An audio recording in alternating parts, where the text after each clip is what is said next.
Hello दोस्तों, welcome to sleepy classes. दोस्तों, आज हम टॉपिक पढ़ेंगे डिटेल के अंदर type 1 type 2 diabetes. Recently news में था तो हम पूरा इसको फुल कवरेज करेंगे, 360 डिग्री करेंगे, ताकि प्री के अंदर या फिर अगर मेंस के एस्पेक्ट के अंदर हमें कुछ लाइनें या कुछ वहाँ पे एक दो लाइनें यूज़ करनी, किस तरह यूज़ करनी, उसके बारे में बात कर लेंगे।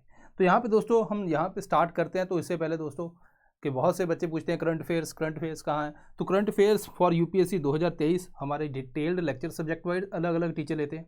यहाँ पे वीडियो सोल्यूशन है, डेली हर रोज़ एक लेक्चर आता है सब्जेक्ट के हिसाब से। कॉम्प्रिहेंसिव प्रीलिम मेंस का एनालिसिस होता है subject wise, topic wise discussion होती है कि जो मान लीजिए आपने मेंस अगर आपने बेसिक के अंदर जो टॉपिक पढ़ा है तो उसके रिलेटेड ही करंट अफेयर वहाँ पे अटैच हो गए। इसके अलावा अगर कोई प्रीवियस ईयर क्वेश्चन आए हैं तो उसके ऊपर भी बात यहाँ पे होती है।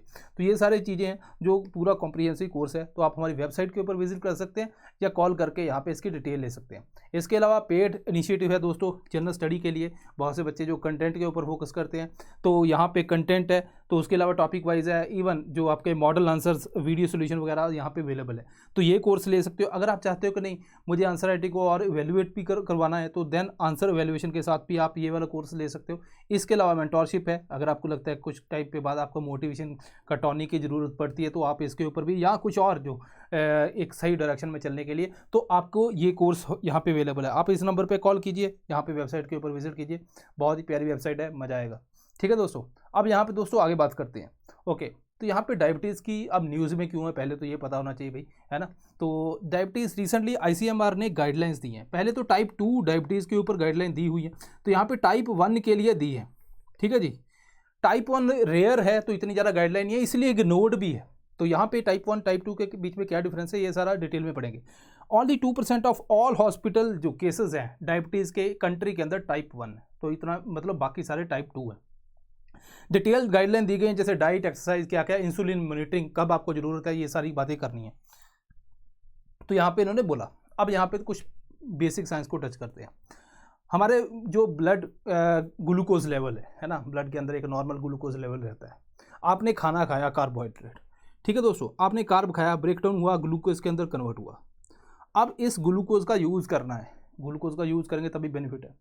तो जब ये ग्लूकोज के अंदर ब्लड के अंदर रहता है तो पेनक्रियाज क्या करती है, पेनक्रियाज के बीटा सेल जो हैं इंसुलिन को रिलीज़ करते हैं। इंसुलिन क्या करती है, इस ग्लूकोज के साथ दो काम करती है। एक तो उसको सेल के अंदर भेज देती है, तो इट मीन्स कि सेल के बाहर कोई रिसेप्टर होगा जहाँ पे ये अटैच होती होगी, है ना, तो सेल के अंदर भेज देती है। तो यहाँ पे ये सेल के अंदर चला गया ताकि हमें एनर्जी मिलती रहे। दूसरा एक्सेस है तो क्या करती है कि लिवर के अंदर उसको स्टोर करने में हेल्प करती है। ग्लूकोज जो है ग्लाइकोजन के अंदर कन्वर्ट होकर स्टोर हो जाता है। सो कहने का मतलब ब्लड ग्लूकोज लेवल जो अपना नॉर्मल हो जाता है। अब सपोज करो आपने बहुत ज़्यादा एक्सरसाइज की हुई है तो आपकी बॉडी के अंदर जो ब्लड के अंदर ग्लूकोज का लेवल कम है, आपने अभी कुछ खाया ही नहीं। फिर पेनक्रियाज का जो अल्फा सेल है वो क्या रिलीज़ करते हैं, ग्लूकागॉन जैसे वो रिलीज़ करते हैं तो जो ऑलरेडी लिवर के अंदर जो ग्लाइकोजन स्टोर थी, जो यहाँ पे स्टोर हुई थी, उसको ब्रेक डाउन करके ये ग्लूकोज के अंदर कन्वर्ट करते हैं और ब्लड के अंदर भेजते हैं। तो जिससे हमारा ये सारा लेवल जो है नॉर्मल होता है, बॉडी को भी एनर्जी साथ साथ में मिलती रहती है। तो ये काम है। सो इट मीन्स कि इंसुलिन का मुझे ये समझ आया कि इंसुलिन हमारा जो ब्लड ग्लूकोज लेवल है उसको नॉर्मलाइज करती है। ठीक है जी। अगर मान लीजिए बहुत ज़्यादा आपने कुछ कार्बोहाइड्रेट खा लिया तो ब्लड शुगर लेवल बहुत बढ़ गया। अब इंसुलिन सपोज करो यहाँ पे नहीं है तो ब्लड शुगर लेवल इतना बढ़ जाएगा तो हमारे सेल को जो ग्लूकोज मिलना है वो नहीं मिल पाएगा, बिकॉज इंसुलिन नहीं है। सो अगर सेल को नहीं मिल पाया तो स्टारवेशन से बंदा मर सकता है। तो ये एक बेसिक कंसेप्ट है जो आपको समझ आना चाहिए। अब बात करते हैं डायबिटीज़ की। हमने ये पढ़ा कि हेल्दी के अंदर क्या होता है कि इंसुलिन रिलीज होता है, जो ग्लूकोज है उसको सेल के अंदर ये भेजता है। कैसे भेजता है, इंसुलिन जो यहाँ पे सेल के बाहर रिसेप्टर होते हैं उसके साथ अटैच होता है और यहाँ पे ये चैनल खुल जाता है और ग्लूकोज अंदर चला जाता है। ये है नॉर्मल। टाइप 1 डायबिटीज़ के अंदर क्या दिक्कत आती है कि पेनक्रियास जो है वो इंसुलिन को प्रोड्यूस ही नहीं करती। सो इट मीन्स जो ग्लूकोज है आपका ब्लड के अंदर यहाँ पे घूम रहा है, सेल को नहीं मिल रहा। ठीक है, सेल जो है उसके अंदर ग्लूकोज नहीं जा रहा तो सेल के अंदर एनर्जी नहीं जाएगी। सो स्टारवेशन से बंदे की डेथ हो सकती है अगर लॉन्ग टर्म इसको नहीं मिले। टाइप 2 के अंदर क्या है, टाइप 2 के अंदर इंसुलिन तो रिलीज हो रहा है। तो यहाँ पे क्या था, इंसुलिन नहीं रिलीज हो रहा था, अब यहाँ पे तो इंसुलिन रिलीज हो रहा है। बट इंसुलिन को यहाँ पे क्या करना चाहिए, यहाँ पे हमने देखा कि इंसुलिन यहाँ पे रिसेप्टर के साथ अटैच होता है, यहाँ पे चैनल खुलता है, ग्लूकोज अंदर चला जाता है। यहाँ पे इंसुलिन जो है इस रिसेप्टर के साथ अटैच नहीं होता तो ये चैनल नहीं खुलेगा तो ग्लूकोज यहाँ पे ही बैठा रहता है बाहर।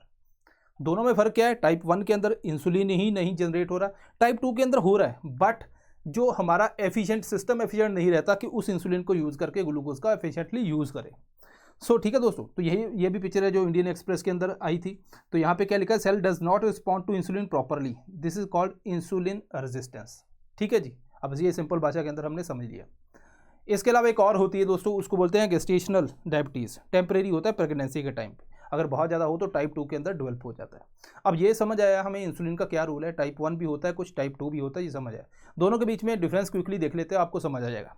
टाइप 1 क्या है, बॉडी जो है वो इंसुलिन नहीं प्रोड्यूस करती। तो यहाँ पे अगर हम देखें तो यहाँ पे क्या है, इंसुलिन जो है बॉडी जो पैनक्रियास है वो नहीं उसको प्रोड्यूस कर रही। ठीक है, टाइप 2 के अंदर क्या है, वो प्रोड्यूस तो हो रहा है लेकिन बॉडी एफिशिएंटली नहीं यूज़ कर रही। टाइप 1 जो है बेसिकली ये ज़्यादातर बच्चों के अंदर होता है। टाइप 2 विद 40-45 साल हो गए, अगर आप देखो डायबिटीज़ का जो आप सुनते हो कि 40-45 साल के हैं, तो वहाँ पे वो टाइप 2 की ज़्यादातर बात होती है। रिस्क फैक्टर क्या है कि अगर हम देखें कि जेनेटिक जो रीज़न है, अगर मान लीजिए पेरेंट को है तो बच्चों को होने के चांसेस है। टाइप 1 जो ज़्यादा इससे रिलेटेड है, ऐसा नहीं मैं कह रहा हूँ टाइप 2 नहीं है, टाइप 2 भी रिलेटेड है जेनेटिकली, कि अगर मान लीजिए पेरेंट को हुआ है तो चांसेस रहते हैं कि आगे जो बच्चा आएगा 40-45 साल यहाँ पे इस एज के अंदर उसको भी हो सकता है। तो उसको थोड़ा सा ध्यान में रखना पड़ता है कि इसलिए डॉक्टर अगर आप डायबिटीज़ है हो सकती है तो पहले क्या पूछता है कि पेशेंट की हिस्ट्री, फैमिली हिस्ट्री क्या है, मदर फादर उनको तो नहीं है। तो टाइप 1 जो है वो ज़्यादा जेनेटिकली रिलेटेड है। ठीक है दोस्तों, इसके अलावा जो सिम्टम है तो नॉर्मल सिम्टम है, इसके ऊपर आपने यूपीएससी प्री के अंदर तो खास क्वेश्चन नहीं, मेंस के अंदर भी इतना नहीं बनता, लेकिन आपको थोड़े से एक बार इसको पढ़ लेना। इसके अलावा प्रिवेंशन मेथड जो है हमें बहुत ज़्यादा टाइप 1 के अंदर हमारे पास नहीं है, कुछ हैं उसके बारे में बात कर लेंगे। तो टाइप 1 के अंदर फिर सोल्यूशन क्या है, टाइप 1 के अंदर आप इंसुलिन इंजेक्शन दो, टाइप 2 के अंदर लाइफस्टाइल चेंज करो, ज़्यादा शुगर नहीं लेनी, ये वो सारी चीज़ें जो डॉक्टर रिस्ट्रिक्ट करता है।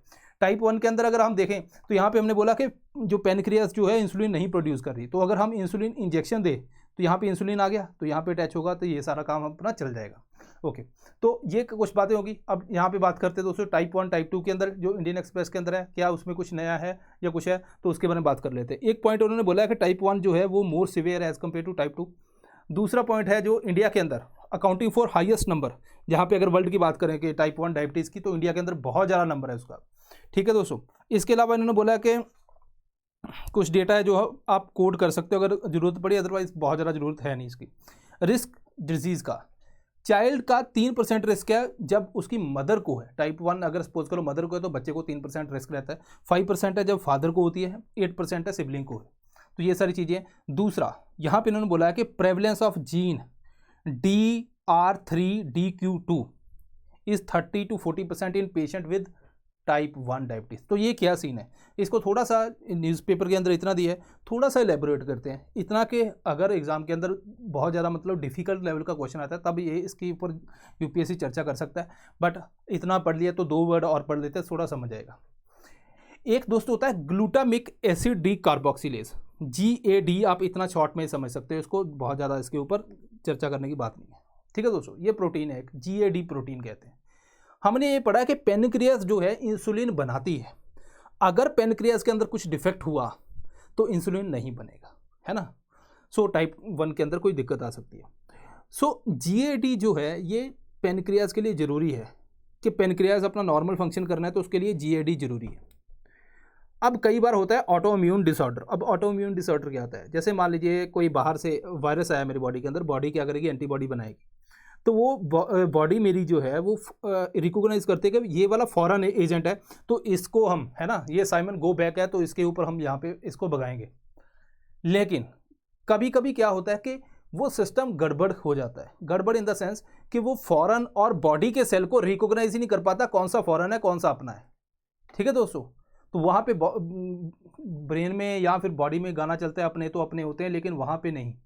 वहाँ पे क्या होता है कि वो फॉरेन और अपनों में फ़र्क नहीं कर पाता और अपने ही जो सेल है उसको डिस्ट्रॉय करने लगता है, उसको बोलते हैं ऑटो इम्यून डिसऑर्डर।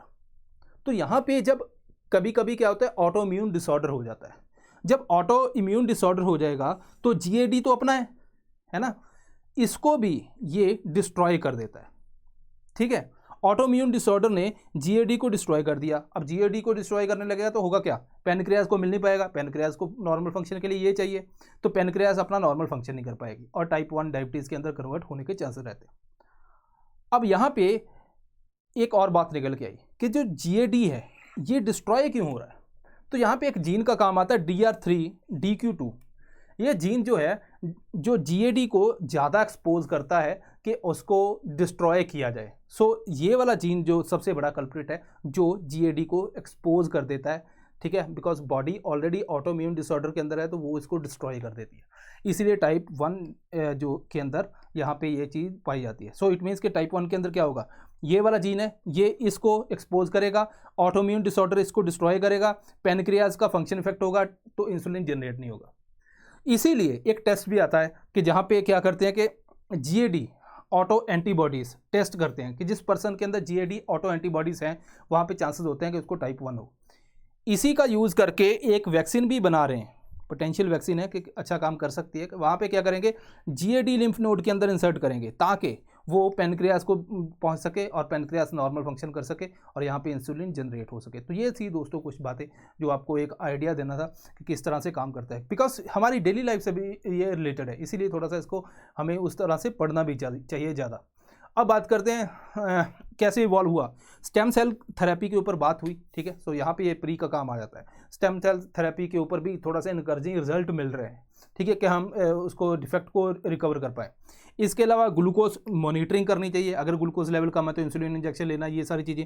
आर्टिफिशियल पेनिक्रियास जो ऑटोमेटिकली इंसुलिन डिलीवर करती है जब बॉडी को रिक्वायर चाहिए। मॉडर्न ग्लूकोमीटर ग्लूकोज का लेवल मॉनिटर करते हैं। तो ये सारी चीज़ें हैं जो जिसके ऊपर यहाँ पे करंट टेक्नोलॉजी के ऊपर एडवांसमेंट के लेवल के ऊपर जा रही हैं। इसके अलावा दोस्तों आपको सोशियोलॉजी आंसर राइटिंग का कोर्स है, क्योंकि सोशियोलॉजी की अगर आप देखो बहुत से बच्चों के मार्क्स आते हैं और वो एक मेंस का इंपॉर्टेंट पार्ट होता है, ऑप्शनल सब्जेक्ट। तो यहाँ पे डिटेल इवेल्युएशन है दोस्तों, मेंस आंसर राइटिंग है, beginner to pro level, model answer है, वीडियो सोल्यूशन है। तो शेखर सर यहाँ पे आपको पता है कि इसके ऊपर मास्टरी है उनकी।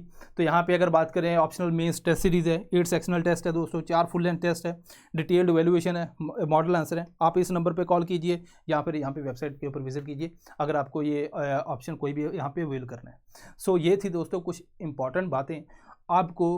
अब क्योंकि रिजल्ट आ चुका है तो अब यहाँ पे आगे क्या करना है, आपको सिर्फ प्रोसेस को फॉलो करना है। बहुत ज़्यादा सोचना नहीं है कि क्या हो गया पास्ट के अंदर या क्या नहीं, बस आपको आगे बढ़ते जाना है। हर रोज़ अगर आप अपनी परफॉर्मेंस दोगे तो एट द एंड आप बहुत ईजिली उसको क्वालिफाई कर पाओगे। सो मिलते हैं next time. Thank you very much.